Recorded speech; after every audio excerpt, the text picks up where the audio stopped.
el conflicto cósmico. Si nosotros analizamos lo que significa la palabra cósmica, pero antes de la definición cósmica, hay que entender algo. Nosotros sabemos que, que esta guerra no es contra carne ni ojos que no han visto. Ustedes se imaginan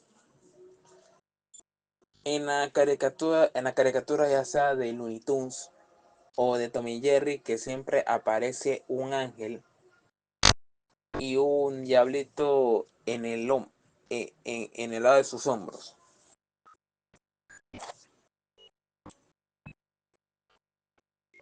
Bueno,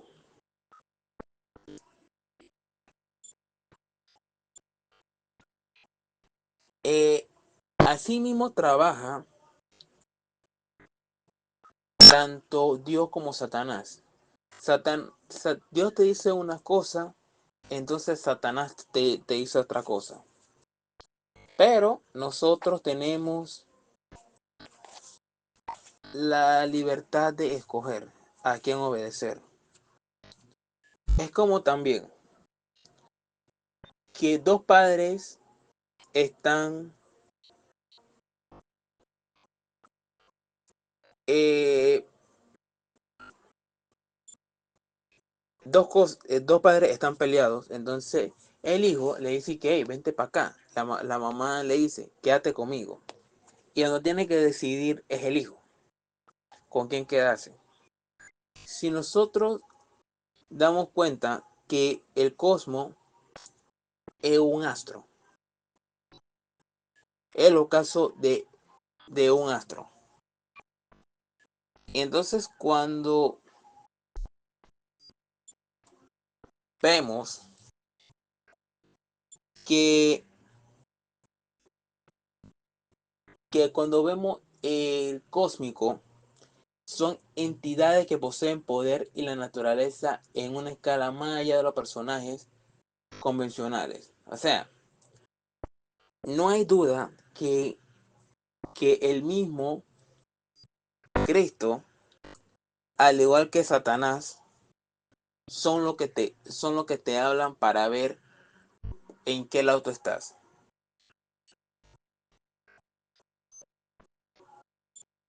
Y, y si vemos también más allá de lo que dice la palabra de Dios, que es algo universal, espacial, mundial, galáctico y celeste.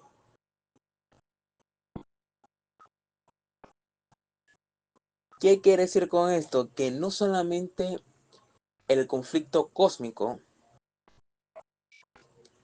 afecta a ti y a mí, afecta a cada ser humano y a cada ser vivo, hasta las plantas y los animales. Coincidimos en el día domingo, cuando analizamos un poquito sobre la historia, sobre el conflicto cósmico, cómo fue que se originó en el cielo. Como todos sabemos, que el mismo Jesús era el comandante de las huestes celestiales, pero había un ser creado llamado Lucifer. Entonces la pregunta es, ¿cómo fue que un ángel perfecto fue rebelado contra Dios? ¿Cómo fue que, que el Señor había creado a este ser con libertad algebraica? Y lo tercero es, ¿cómo Lucifer, un ángel perfecto, logró dudar y persuadir de la palabra de Dios, de Dios. ¿Cómo? Miren, Mateo 24 al 30, al 27, perdón, Jesús hace la referencia que el reino de los cielos es semejante a un hombre que sembró buena semilla en su campo. Cuando vemos esta parábola, hace referencia de lo que había sembrado, lo que había hecho el diablo en el cielo. Miren, si nosotros vamos y vemos y analizamos lo que había pasado en el cielo, si ustedes ven también que la cizaña, es decir, como un grumo que daña lo que es la siembra. Siempre el trigo crece, pero la cizaña también crece. Y es ahí donde justamente eh, ambos crecen. No que uno crece por otro lado, ambos crecen.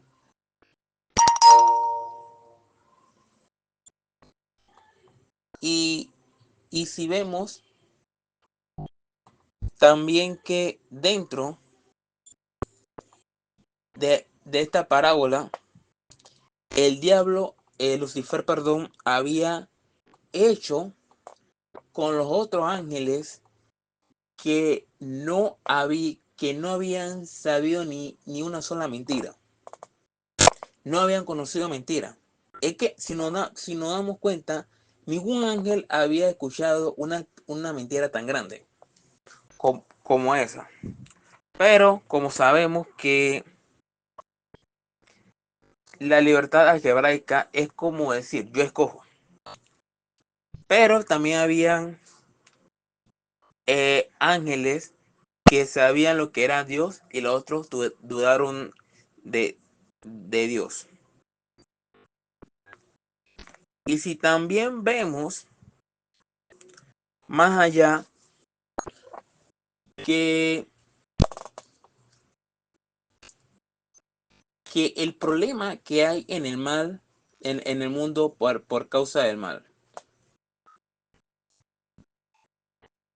Y también otra cosa que como dice eh, el profeta Isaías,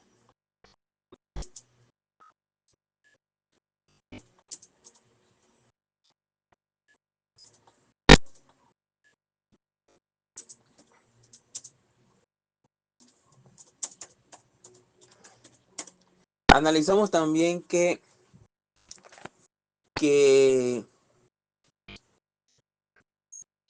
sobre lo que había hecho Satán, el Lucifer con los ángeles.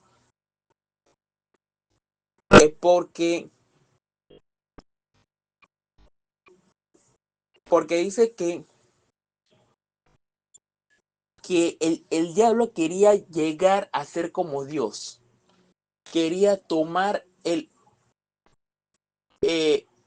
lugar de Dios, porque dicen, seré semejante como al Altísimo. Ahora,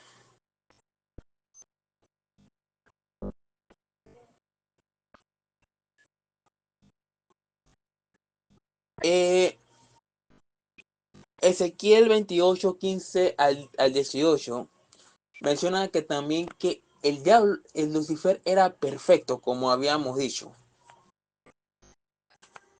Miren, cuando nosotros escogemos el lugar de servir al diablo y aquí en vez de servir a Dios, todo puede suceder. Claro, caemos, nos rebalamos, Pero el que acusa es Satanás. Pero Cristo nos, per- no- nos perdona mientras que la gracia esté abierta. Y volvemos a Mateo 28, de 13 28 al 30. Es donde relata que, que cuando el mismo Jesús ve que las cizañas están, el trigo están listos, dice: recoged primero la cizaña y atadla en manos para que quemarla, pero recoged el trigo en mi granero. Si vemos también que el Señor acabará finalmente con el mal. El Señor eh, quiere que nosotros lo escojamos a Él. Miren, si vemos también algo que, y algo también muy interesante, que cuando alguien cosecha arroz o maíz, cualquier cosa, hay grumos que no se pueden sacar, que van junto con el trigo, digo, o con el maíz o con el arroz. Y esos son los que hacen daño. Y miren, cuando están eh, contaminadas, es porque ya eso no sirve. Y así como también pasa con con el problema que nosotros estamos viendo. Miren, hay una interrogante que es paralelo a la parábola. ¿Por qué se enseña en el campo si el dueño plantó solo las semillas buenas? Si Dios creó el mundo completamente bueno, ¿cómo fue que surgió el mal? Miren, en lecciones anteriores veníamos hablando sobre la libertad algebraica, la elección de coger. Vuelvo, le pongo el ejemplo de mi gato. Mi gato, cada vez cuando me ve, él se alegra. Él quiere que lo apapache porque ya hemos creado una conexión mutuamente. Miren, para surgir el mal, primero tiene que ver ser lo contrario de lo bueno. Segundo, sabemos que el Señor no ha creado imperfecciones, creó todo perfecto. Tercero, la libertad algebraica es sumamente riesgosa. Si nosotros vemos también en Génesis 1:31, dice que era bueno en gran manera, que simplemente no había un indicio de maldad en la creación para este planeta. Y fíjense también que la Biblia no señala que cuántos años vivieron dentro del Edén. Pero historia de la redención, igual que patriarcas y profetas, no dicen los años, pero sí señala que ellos vivieron muchos años en el huerto del Edén. ¿Cuánto? No se sabe, pero ellos vivieron mucho tiempo. Pero solamente como sabemos que el árbol era una prueba. No permanente, pero era una prueba. Solamente le faltaba poquito para poder completar esa prueba. Miren, aquí en Génesis 3:1 habla sobre que la serpiente era tan astuta. No se refería en sí a Satanás. Se refería, era directamente a la serpiente. Pero la pregunta es, ¿cómo fue que, que Satanás utilizó a la serpiente? Miren,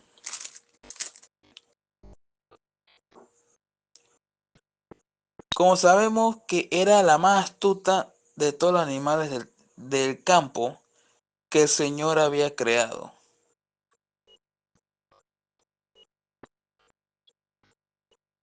Y entonces la misma serpiente, o sea, el diablo le dijo así: así que Dios os dicho que no coméis de ningún árbol del huerto. Uno, vemos que durante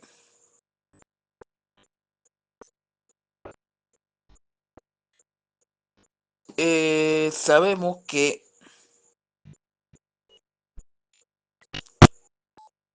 en Génesis 2:17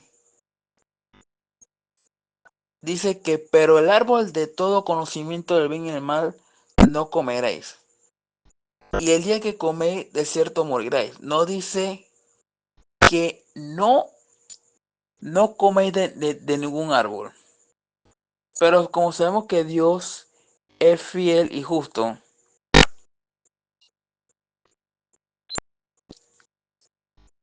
el Señor puso esa prueba, solamente esa prueba de amor. Y como Dios también ha dado los mandamientos para que lo amemos, como dice Juan 14:15, si me amáis, guardad mis mandamientos. Ahora,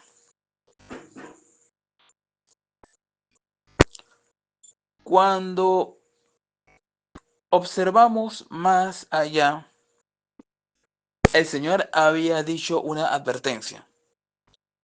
Y el 16 vemos que puedes comer de todo el árbol del huerto. O sea, que tenía la libertad de comer de cualquier árbol, pero excepto del árbol del conocimiento del bien y del mal.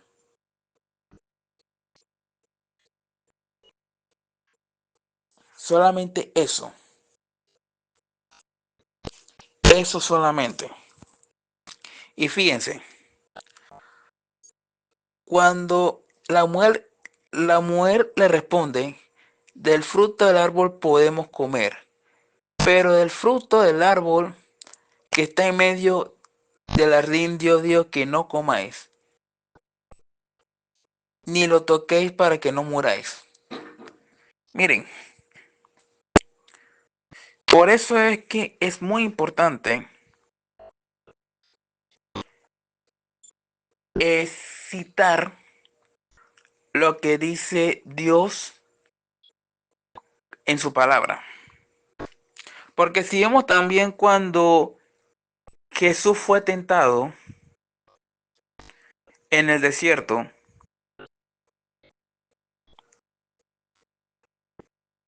él podía decir, no, yo no te voy a hacer caso. Simplemente Jesús citó la palabra de Dios. ¿Y qué libro era? Deuteronomio. Ahora, Eva le estaba respondiendo exactamente lo que le dijo Dios a la serpiente. Entonces, en el 4 vemos que, no es cierto, no moriréis, sino que Dios sabe que el día que coméis serán abiertos vuestros ojos, como Dios, conocedores del bien y el mal. Miren, primero, si vemos que Eva violó el primer mandamiento y el segundo mandamiento, que era directamente al, a la reverencia que merece Dios y el respeto que merece Dios. Porque el único que sabe toda la cosa es Dios. Pero cuando la mujer vio que el árbol era bueno y era agradable y codiciable y para alcanzar la sabiduría, quiere decir que el árbol era envidiable. Entonces Eva llegó a codiciar lo que es ser como Dios. Por ende puso su mente en ser como Dios. Entonces abrieron los ojos y al darse cuenta que ellos estaban desnudos y quisieron hojas de higuera y se ciñeron. Como vemos que en Génesis 2:25 que ellos no estaban desnudos ni se avergonzaban tampoco. ¿Por qué? Porque ellos estaban vestidos de luz.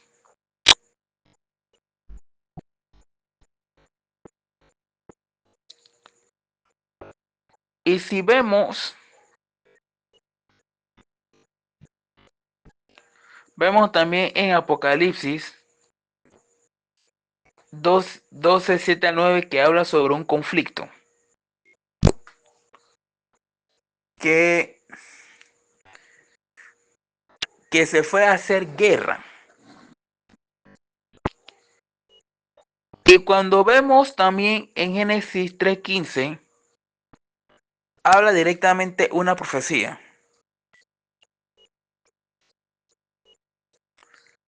La mujer es la iglesia y la serpiente es Satanás. Cuando vemos que haré enemistad entre tu simiente y la simiente de la mujer. Pero a la misma vez también abre a la puerta lo que es el santuario. Pero ya ese es otro tema. Pero sí vale la pena tocar un poquito. Miren, para el perdón de los pecados tiene que haber un mediador. ¿Y quién era ese mediador? Jesús. Ok, cuando vemos que en Génesis 3:15 que es descendiente de la mujer, refiriéndose al Mesías,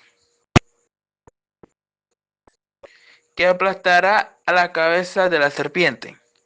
¿Por qué? Porque el mismo Jesús dijo que se iba a ofrecer como sacrificio en caída de la raza humana venidera. Pero cuando nosotros también observamos que solamente para que ellos no murieran al instante, tenían que tener una muerte, pero esa muerte era sustituta. Y si vemos un poquito más allá, Dios proveyó dos corderos. Porque si vemos también en Génesis 3:21 que hizo al hombre su esposa de pieles, porque eran dos.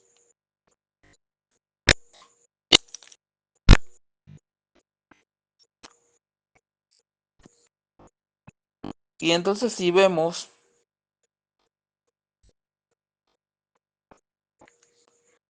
más allá,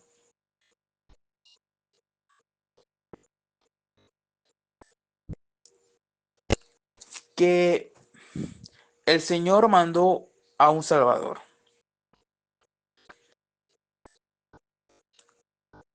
Pero, pero también hay una contradicción. Alguien mintió a Eva, Dios o la serpiente. Ahora Eva estaba en contra de quién le creerá. En Historia de la Redención, en el primer capítulo, habla cómo fue que se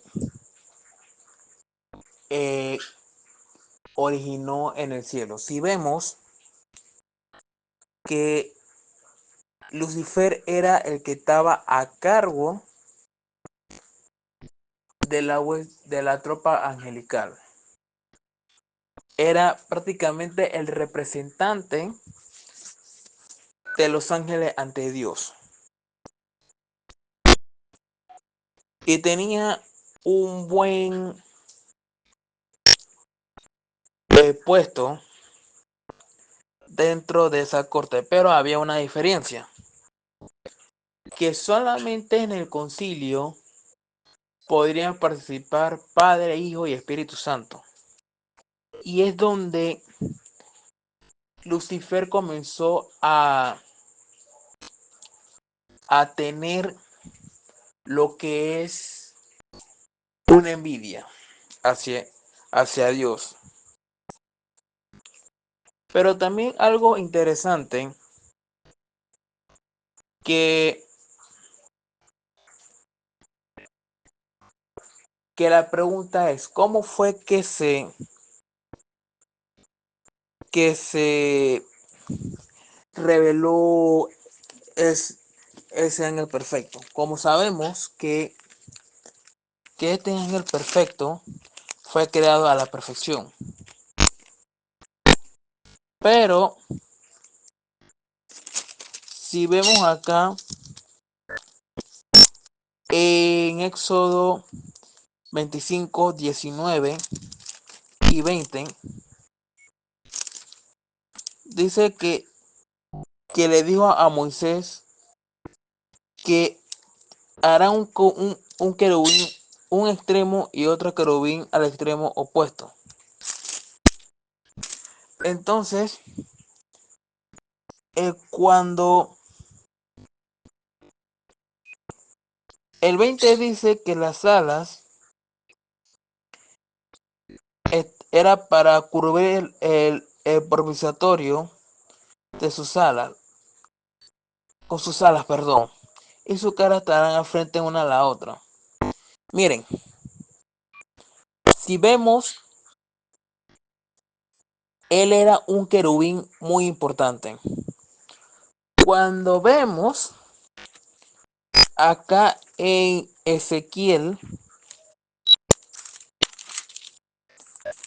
28, del 12 al 19, como habíamos dicho anteriormente, que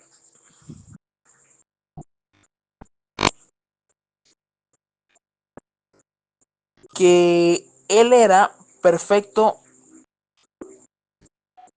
y lleno de sabiduría y acabado en hermosura. Quiere decir que Lucifer era un ángel hermoso. Y también lo corrobora Historia de la Redención. Pero también en Historia de los Patriarcas y Profetas habla sobre que él se vio a sí mismo como perfecto, y es donde nació la maldad en él.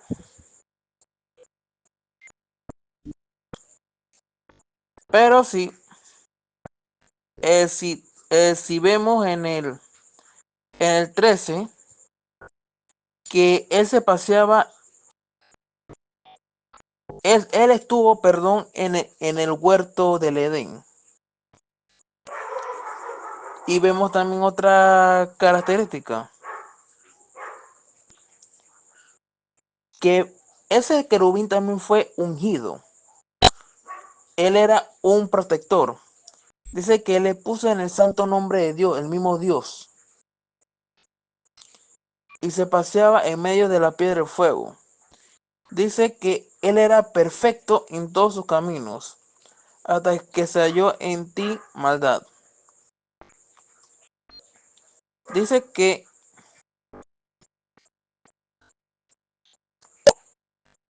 en la 16 es donde el Lucifer fue arrojado.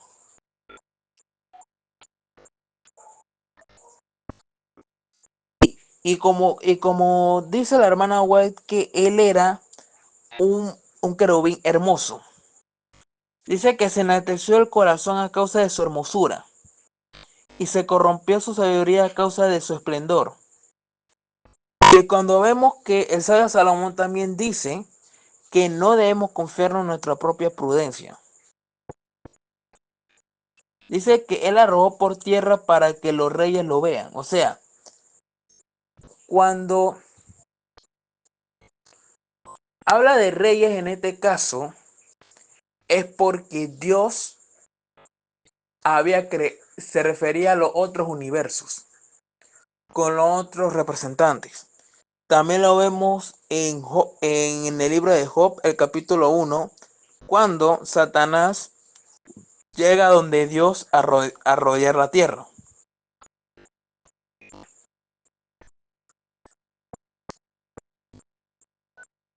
Y si vemos el 18 y el 19, habla sobre el futuro que va a tener Lucifer. En este caso, Satanás. Miren, cuando al final de la historia de la redención, habla que, que él había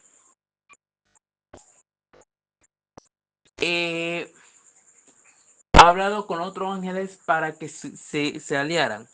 Pero los otros ángeles no cayeron. Pero había un poquito de como que de reacción, que los otros ángeles que estaban a favor de Dios hicieron que los otros ángeles recapacitaran. Pero logró a la mayoría gran parte de que los ángeles recobraran con él. Pero había ángeles también que, que le dijeron a Dios lo que estaba pasando. Eso lo dice Historia de la Redención. Y si vemos también que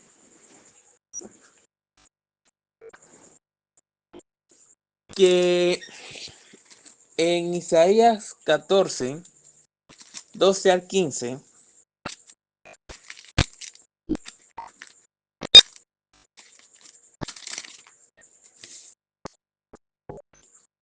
dice que cómo él había caído. Y en el 13 y 14 decía que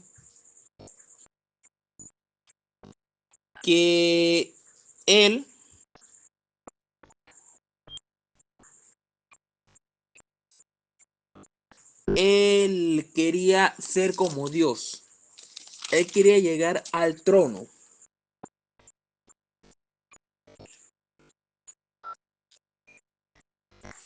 Pero también si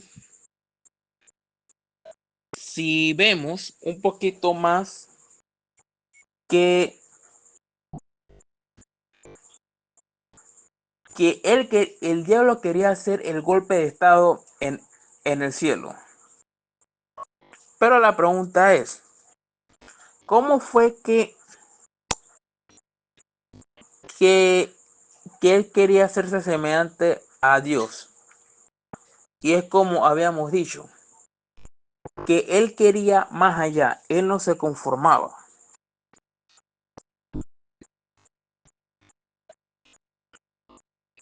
Mire, y algo muy interesante es que,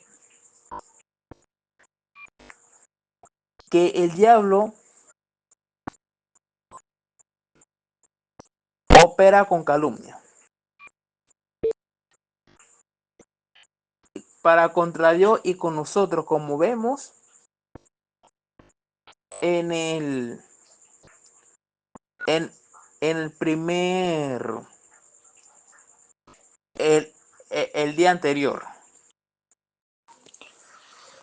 Cuando vemos que el libro de Juan habla que nosotros somos hijos del diablo. Miren, ¿por qué el apóstol Juan eh, escribió cuando Jesús dice que somos hijos del diablo? Miren, hay algo sencillo y es fácil de explicar. Cuando el hombre cayó en pecado, eh, el que quedó reclamando toda la potestad y todo el derecho, todo el dominio del mundo fue Satanás. Y si vemos en Job, el capítulo 1, que el diablo llegó como representante de esta tierra con los, con los santos que son de otro planeta. Miren, si nos damos cuenta que el que tenía que estar en esa reunión era Adán, por ser el, el que Dios puso en esta tierra. Y si nos fijáramos también que, que en Apocalipsis 12, el capítulo 12,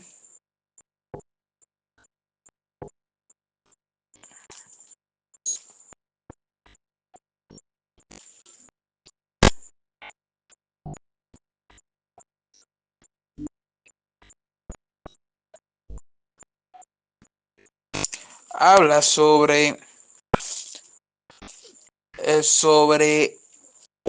la mujer que estaba vestida de luz, que representa a la iglesia verdadera, pero hay una característica, que hubo una guerra y era lo que estaba eh, diciendo lo que había sucedido en el cielo. Hubo una guerra. Miren, si aquí nos damos cuenta que desde el plan del diablo ha sido desde el principio para crear los seres humanos que Dios no es realmente justo y amoroso, que su ley es opresiva y perjudicial para ellos. Es lo mismo lo que pasó con los ángeles. Hicieron creer una cosa cuando en realidad era otra. Para la actitud con el pecado, Dios no podía obrar con justicia y verdad. Satanás podría hacer uso de sus armas, las cuales no podría valerse de la linoja y el engaño. ¿Qué quiere decir con esto? Que Satanás es el hostigador de las almas. Y como dice Juan 10:10, que él vino para matar, robar y destruir, pero Cristo vino a dar vida para que la tengan en abundancia.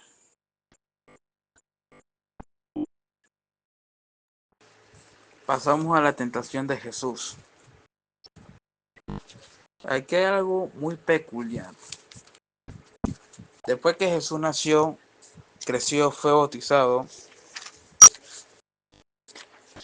eh,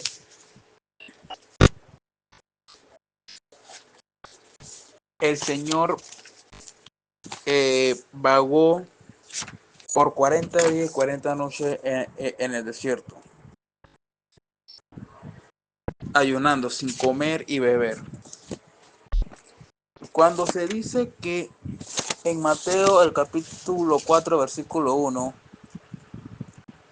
que fue llevado para ser tentado por el diablo, es decir, que Jesús en la tierra tuvo una prueba, pero si vemos acá algo muy peculiar, que le dice que entonces se le acercó el tentador y le dijo: si eres hijo de Dios, di que estas piedras se conviertan en pan. Si ustedes ven, Jesús que dice, el Cristo está. Y la pregunta es, ¿por qué dice el Cristo está? Miren,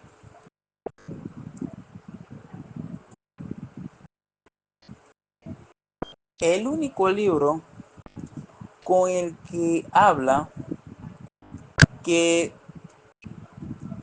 sobre Cristo está es el libro de Deuteronomio. ¿Por qué? Porque cuando Moisés escribió la segunda ley, que es Deuteronomio, y está en el capítulo 8, versículo 3, que no solo de pan vive el hombre, y es un mandato que le dio Dios a Moisés a través del libro de Deuteronomio cuando estaba en la transición de los 40 años para poder entrar a la tierra prometida. Y si vemos más allá, que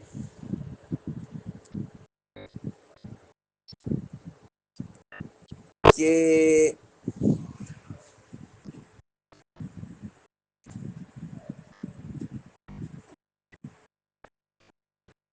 Satanás más adelante lo subió en el templo y le decía: si eres hijo de Dios, échate abajo.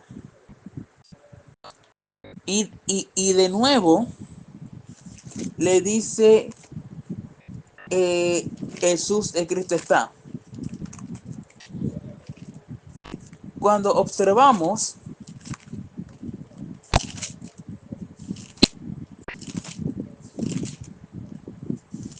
en,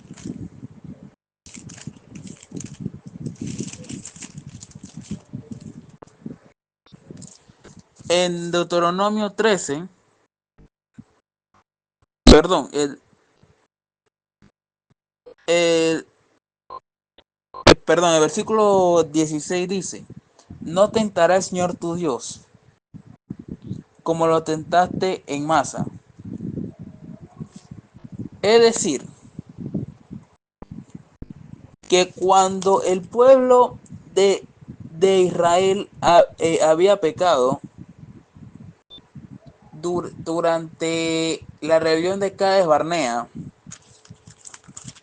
ellos hicieron una cosa que ellos tentaron a su Dios. Y por eso le dice acá que no tentará al Señor tu Dios. Y entonces más adelante,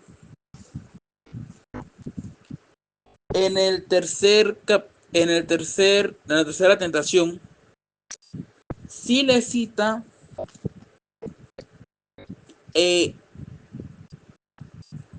Deuteronomio 6:13, cuando le dice que solamente a él tú servirás. Estaba siendo directo con el primer mandamiento: no tendrá otro Dios ajeno delante de él. Y el segundo mandamiento: por eso es que cuando el Señor eh, utilizó el escrito está para escudarse en el libro de Deuteronomio.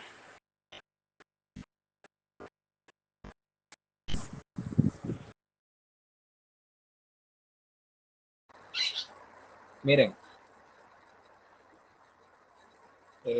una pregunta muy capciosa. ¿Por qué Dios no borró a Lucifer de la faz del universo? Porque era preciso pensar que el mal llegase a su madurez. ¿En qué sentido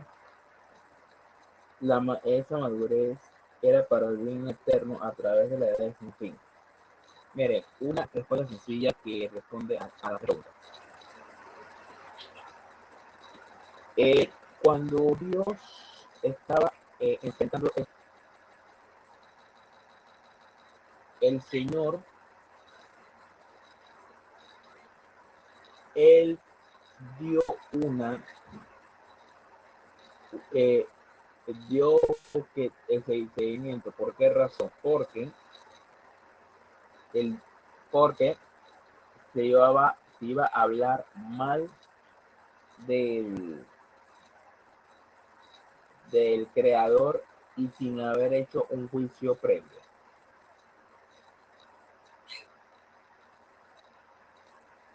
¿Por qué el pecado es tan misterioso e inexplicable? ¿Cómo explicar el primer pecado sin excusarlo ni justificarlo? Sencillo. El, el Señor lo, lo hizo todo perfecto. Y es como dice, Dios no fue nada responsable en la introducción del pecado. Simplemente que, que tampoco no hubo retención arbitraria de la gracia de Dios, ni error alguno en el gobierno divino, que dieran lugar a la rebelión. Por revelar la naturaleza que nos revela, para así decirlo, que la vida puede ser un reflejo en breve conflicto con hermanos. Como habíamos dicho que él fue que hizo estragos. Y cómo tener la naturaleza de conflicto como lo revela, así por decir nuestra propia vida puede ser un reflejo en conflicto con. Si analizamos un poquito más, eso siempre va a ser benévolo. Y para que Dios no sea una persona por decirlo así, de misterios, de un Dios muy temeroso, en vez de amor, Dios permitió ese conflicto para que siguiera, para que después hubiera un juicio, después de lo que había pasado. Queridos hermanos, que pasen